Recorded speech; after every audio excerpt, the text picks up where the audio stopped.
Bonjour à tous, ici Thomas Moncomble et bienvenue dans cette vidéo.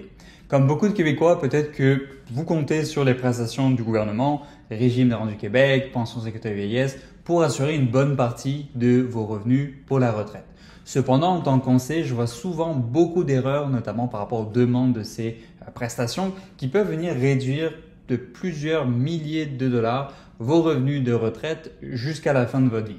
Donc dans cette vidéo, on va voir ensemble quelles sont les 3 principales erreurs que je vois très souvent et comment faire pour les éviter. Alors la première erreur que je vois très souvent, c'est de venir demander la rente du Québec trop tôt. Je vois beaucoup de personnes qui, dès leurs 60 ans, commencent à toucher leur prestation de rente du Québec. Alors certes, c'est toujours agréable, vous venez toucher un revenu supplémentaire, mais n'oubliez pas que le montant va rester le même jusqu'à la fin de votre vie. Alors certes, c'est indexé à l'inflation, mais le montant en dollars par rapport à l'inflation va rester le même jusqu'à la fin de votre vie. Donc, très important de venir faire vos calculs par rapport à vos besoins de revenus. Surtout si vous êtes encore en train de travailler. Vous n'avez pas forcément besoin d'avoir un revenu supplémentaire, alors que quand vous aurez peut-être 80, 85 ans, 90 ans, c'est davantage à ce moment-là que vous aimeriez avoir peut-être un revenu plus important si vous avez par exemple épuisé l'intégralité de vos placements et que vous continuez uniquement sur les prestations du gouvernement. Donc faites très attention à ça. Si vous n'avez pas forcément besoin de revenus supplémentaires et que vous êtes en bonne santé, reportez votre prestation à 65 ans, qui est l'âge standard, voire même 70 ou 72 ans, va vous permettre d'avoir une très bonne bonification qui peut quasiment passer du simple au double entre 60 ans et 72 ans, qui peut être vraiment davantage utile pour vous sur le long terme pour vos revenus de retraite. Donc effectuez bien vos calculs, très important de se pencher sur la décision.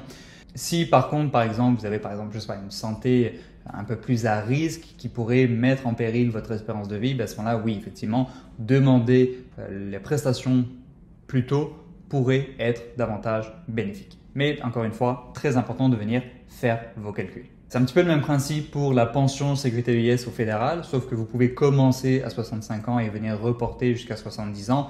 Pareil, à chaque fois que vous reportez des mois ou d'années, vous avez une bonification assez intéressante. Chose qu'il faut faire également attention, c'est que parfois pour le fédéral, dès vos 65 ans, vous êtes comme mis automatiquement dans le programme. Donc si vous continuez à travailler à 65, 66, 67 ans et que vous avez des revenus très importants, vous pourriez être soumis à l'impôt de récupération de la sécurité vieillesse. Donc ne pas voir que vous touchez la sécurité vieillesse. Donc faites juste très attention à ça. Et si c'est le cas, que vous adorez votre carrière et que vous prévoyez de travailler pendant encore quelques années, ça peut être intéressant à ce moment-là de venir reporter le début de la pension sécurité vieillesse le plus tard possible pour en profiter.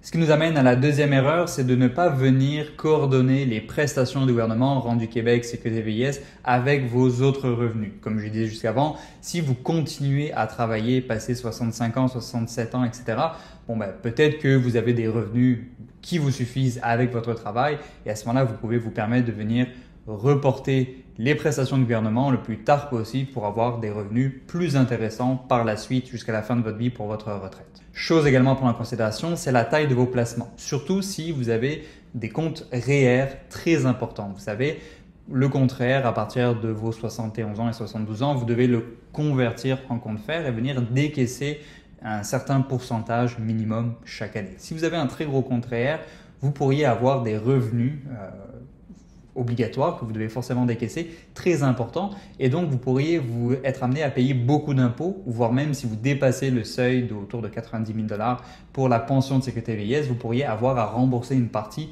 ou la totalité de la prestation sécurité vieillesse au fédéral.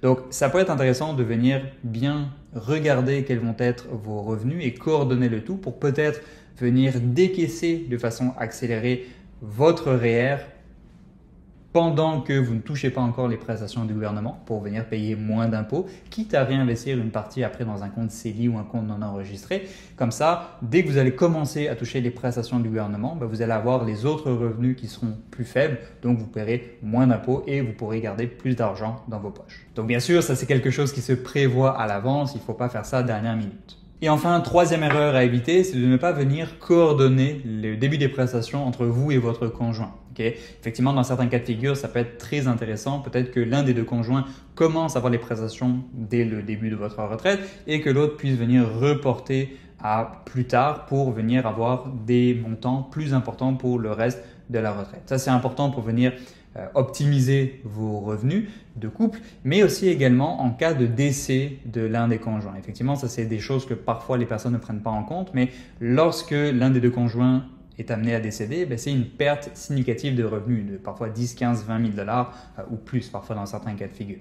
Donc, certes, vous pouvez régler ça avec de l'assurance vie, par exemple, pour combler ce besoin-là, mais aussi également en venant reporter l'une des deux prestations, par exemple, pour le conjoint qui a l'espérance de vie la plus longue, par exemple, ou le conjoint qui a eu les revenus les plus importants, si votre espérance de vie est plus ou moins similaire, le conjoint qui a eu des revenus plus importants, pareil, la bonification du report des prestations va être super intéressante.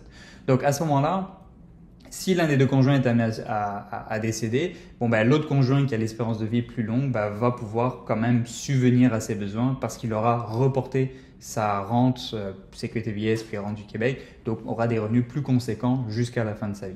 Et si jamais c'est l'autre cas de figure qui est amené à arriver, peut-être que le conjoint survivant pourra venir réclamer une prestation du survivant plus importante si les prestations du conjoint décédé étaient plus importantes. Donc ça, c'est surtout valable pour le provincial avec la rente du Québec. Au niveau fédéral, il n'y a pas vraiment tant de récupération où c'est vraiment limité puis temporaire.